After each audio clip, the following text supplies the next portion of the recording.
All right, bro. So we're recorded now officially on with Mansonomics. Got my guy Azeez Osho. Met you at Hampton University, the real at you. Um, and just tell me a little bit about like what brought you to Hampton. And yeah, just like how did you grow up? Like what was some of your experiences here? I believe your parents aren't from America, right? They're immigrants. Yes, yeah. Yeah. So So basically, I guess not trying to make anything too long, but grew up to two Nigerian, hardworking parents that immigrated from Nigeria, of course. And they kind of really just instilled in me hard work, go to school, get an education. And me, I guess, because that's what I grew up in my house, that's all I knew how to do. So I was fortunate enough to get decent enough grades and apply to colleges. And my guidance counselor actually recommended that I apply to Hampton. I'd never heard of the school before, and I didn't really know the concept of what an HBCU was going through high school until I actually started going on like college tours. And my senior year, after I applied to programs and I got into Hampton, I was fortunate enough to get a scholarship from them, and I was like, you know what? They're giving me a nice scholarship. Let me go and see what this university is about. And I went to high school day. And as you know, high school day, they definitely do a good job of showcasing what they have at the university. So definitely sold me at that point. Decided to go to Hampton. Looking back at it now, it was probably one of the top three best decisions I've made in my life. mm, Um, and in that, going to an HBCU and going to Hampton, because Hampton is a university where you get people from all over the country, not even just the country, but the world, that yeah. they just really come together, and you're able to just meet and interact with different cultures. Like, for Mhm. example, remember if I met you from the West Coast, and just knowing your vibe and stuff like that, like I just gained so much from that. I know people from the Midwest, I know people from the South, I know people from all over the country, even just meeting people that from the Northeast that I grew up with, but just being able to experience their culture a little bit more than what I'm used to at home. So that just really kind of made a lasting impact on me and just let me see that, hey, there's Black people from all over the world that are doing For big real. things and that are really trying to build on their own network and their own communities as Mhm. well too. Um, Fast forward to me doing the whole med school and medicine thing. I grew up just liking science and being interested in it. So I figured, let me just be a bio major. I didn't really think of what I would do with that as a career when I was in college until I guess I met a couple of people in my cohort, and they were all bio majors as well too. And basically just being able to interact and speak with them, a lot of them was like, oh yeah, I'm just gonna apply to med school. So I figured everybody else is doing it. Why don't I just do it? Yeah. All right. It's crazy. And I figured I was like, Hold I'm gonna on. take. So it wasn't like a lifelong dream to go to med school and be a doctor one day. And So it was. I used to say when I was a kid, I was always telling my parents like, "Oh, I want to be a doctor. I want to be a doctor," but I didn't really know what that meant. It just sounded cool, yeah, you know. yeah. But my parents always held on to that, and they always used to remind me like, "Remember when you said you wanted to be a doctor?" Hmm. And I'm just like, "Oh yeah, sure," but I mean, I didn't really think nothing about it. So when I got to college and I started getting into the whole trying to apply to med school, I got humbled quick because I thought it was just like, oh, it's like regular grad school. You apply, you get in. Nah, definitely not the case. And it definitely took me some time to really reevaluate what I wanted out of medicine, and just being able to, one, see people look up to me, just being able to tell them about basic medical knowledge. I thought that that was really big because people saw me as not necessarily an inspiration, but someone that they can look to just for advice. Yeah. And me combining something that I'm good at with something that I can use to help my community, I think that was really big for me. Sure. Um, so fortunate enough to end up going to the other HU, but I have to acknowledge them. I went to Howard University for medical school. But see, so And, you went to both and you still called them the others. So that says something. oh yeah, for sure. You know, you hold whatever you want for your undergrad to heart. You know what I'm saying? For And real. Hampton will always be my first love, especially when it comes to HBCUs. I got a lot of love for Howard, but I mean, it's still I rep Hampton first before anything. Got to. But yeah, just going through med school, being able to just experience and just being around that diverse group, like that was also an amazing experience as well too. And just being able to interact with other Black future physicians and being inspired by the people around me is ultimately how I ended up to where I am now, being a physician in residency right now in Dallas, Texas. So Okay. yeah. And what does that mean for the people who don't really know about residencies and how med school is and Okay. that good stuff? Like, what's that like? What Sure. is So I guess I'll give a quick breakdown. So of course you do your undergrad and you do 4 years of that. After that, you have to apply to get into medical school and you go through your basic level of training where you get exposed to different specialties. Towards your last year of medical school, you have to apply to a certain specialty in order to continue further training in there. So medical school is just like the basic groundwork knowledge that you just need just to be in the field of medicine. After you get to your final year, you may start doing these applications for the specialty that you're interested in. For example, there's pediatrics, which is for kids. You have internal medicine, which is just general hospital, just general medicine, general doctor that you go and see for regular checkups. You have obstetrics and gynecology, which is for women and just getting women's health, psychiatry as well, surgery. So there's so many different specialties that you can apply to in medicine. I chose internal medicine and I chose in terms of applying for residency, and residency just a further training in that specific field. So I get pretty much specialized training in internal medicine, the different specialties within internal medicine, such as cardiology, gastroenterology, which is more so the digestive system, nephrology, which is more dealing with the kidneys. So different things like that that you get exposure to. And it's to help train you so that way when you go out on your own, you are equipped with the skill set and the knowledge to be able to take care of someone on your own. for sure. And like I gotta admit, bro, you're a cool dude. And I think that a lot of the time, especially in our community, like young black boys, I don't know about you, but like I really didn't have a black doctor growing up. I never really saw a black doctor. And I always looked at them as kind of nerdy. Mm. And I think that is really cool for you to just be out here and for people to see, because it shows like young kids that you can be cool and be smart at the same time. Like you don't have to just like Urkel and like just to be successful and be somebody. Like Yeah. you're still a humble person. You're still cool, personable. Yeah, you're still taking care of business. So I want to applaud you for that and really encourage you to like really get out here and expose the youth to someone like you, because I think they need to see more of it. But can you just maybe explain a little bit like what were some of your hobbies growing up? Like how did this future doctor spend his time as a youth? Like I know you danced at Hampton. How did you get into that? Yeah. So dancing actually came about when I was in high school, and I had a friend who was like really into dancing, and I was like, "Oh, that kind of looks kind of dope. Like, can you show me a little something?" So he showed me like this one move, and I practiced this one move for like 2 weeks straight until I had it down pat. And then I went back to him like, "Yo, bro, I got it," and I did it. He was like, "Okay, you did a good job. Now I want you to do this." So he showed me the next move, and I practiced that for another whole week until I got that down pat. So he's like, "Okay, so now you're learning this stuff. I'm teaching all these basics. So now I want you to combine everything together and make something out of it and pretty much freestyle it." So I would just literally go home and just try different moves just to make it seem like it would flow together.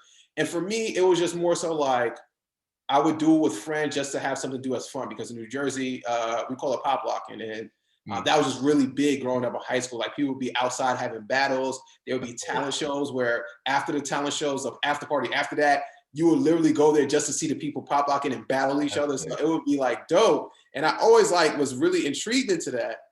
Fast forward to when I finished high school and I went to college, I ended up just hanging out, meeting some people that are from my region, from the New York, New Jersey area. And I realized that they dance too. They don't necessarily pop up, but they just dance. And I'm just a person that like, I can appreciate dance in general, no matter what kind of dance you do. If it's dope, I'm always going to like be a fan of it. And that was with a lot of my friends that are from New York, that they used to get light. If you guys don't know, that's like a famous dance that they do out in New York. And it's a lot of freestyle based too. So it was, for me, I was just always intrigued and I just wanted to learn about it and learn more. And that's when, fortunately, I think I went through my first year doing that and I got exposed to Majestic, which is the dance team at Hampton. Doing Majestic, and that's how I met you, Merv.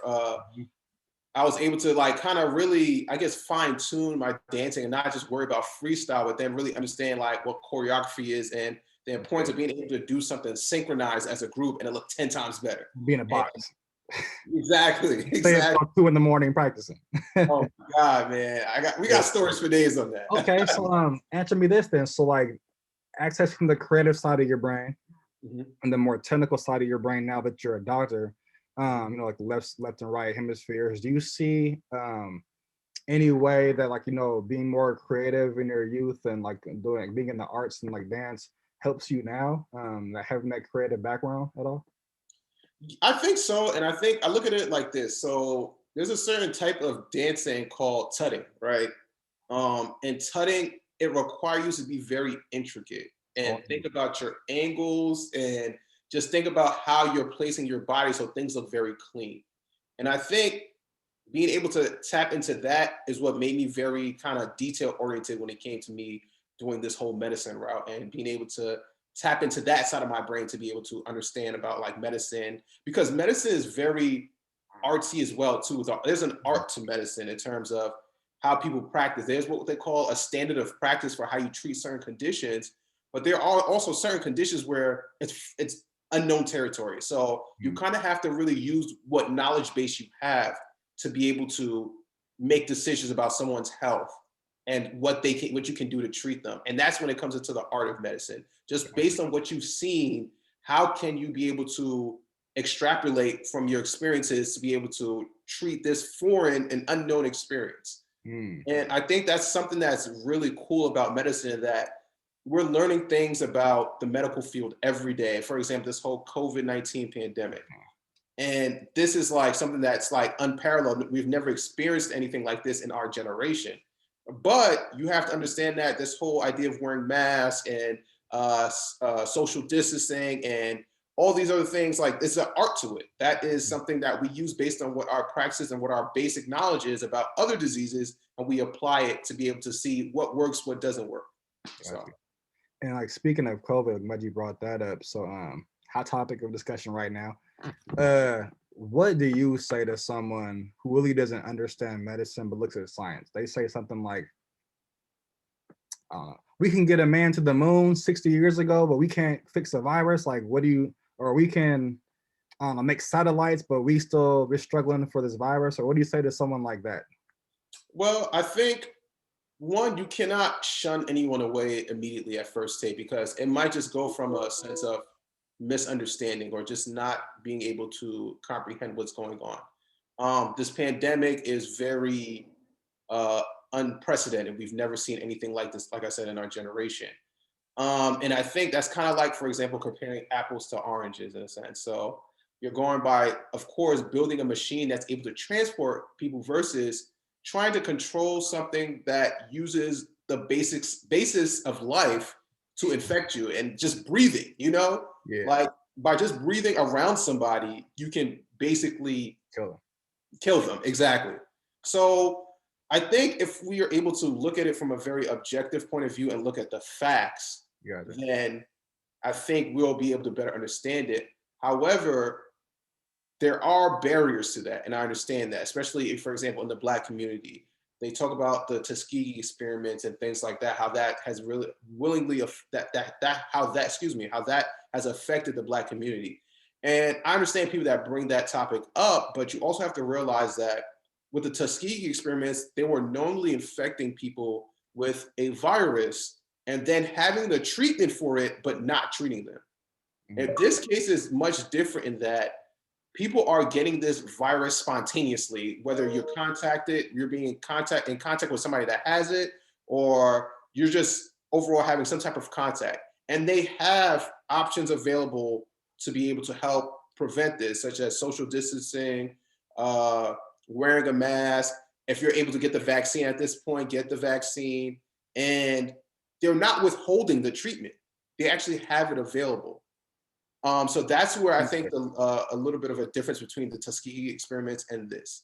Gotcha. That being mentioned, I do understand that there still is a stigma around vaccines and things like that. So it definitely does take familiar faces and people that are critiquing the science that look like you to be able to like show you that, hey, this is okay. And that's what I try to do with my social media platform. I put out there that I've taken the COVID vaccine myself, what symptoms I had, and how I'm doing. And me personally, I've gotten both my doses of the vaccine, and I had a little bit of chills and stuff, but nothing that like took me out for more than, or took me out, period. Just chills for like 12 hours and that's it. Gotcha. So yeah. All good. And then you had no reservations, given that it's only been out for a year or two. I Um, definitely had my reservations for sure. I think for me, it was the difference between being black and then being a physician, right? And because there's those stigmas, especially in the black community, about taking these vaccines and things like that, because based on the Tuskegee experiments and things of that nature. But then I also had to look at it from the side of being a physician and being a doctor. And I actually went through and looked at the data and the trials and things like that to really understand what they did in this trial to see if it is beneficial for African Americans, right? So looking at it, they definitely had some good representation from African Americans in terms of the vaccine and the efficacy of the vaccine. And being able to see that, I just figured and thought to myself, I want our people to be able to be protected. Black people aren't necessarily the ones that get COVID the most, but when they do get it, they have the highest rates of death. And that's something that really concerns me because if we have all of these options and all of these interventions in place to help reduce our mortality or our death rate, then we should be able to utilize and take advantage of all of that. So that's why I'm a very strong proponent, or I'm a very strong advocate for getting the vaccine, social distancing, wearing masks, things like that, because ultimately I just want to see our people be healthy, whether it's mentally, physically, emotionally. And this COVID thing has kind of charged all three of those different groups, mentally, emotionally, and socially, same time. and physically, excuse me, at the same time. And people just don't know how to react to all of this. So that's what I've been trying to do with my platform. So, man, I appreciate that. Yeah, I think it's especially important for you being like a black physician and as young as you are, like doing that too. So, what would you say, to shift the topic a bit, to like the younger you, like the 20-year-old you who may or may not have known where he was going to be in 2021, like what would you say to him as like from a career perspective and his overall life perspective? Um, I would say, honestly, keep doing what you're doing. Because, in my opinion, everything in life happens for a reason. Everything that you experience, everything that you go through, it's all for a purpose in your life for you to go to understand and become a better person and learn from all your previous experiences.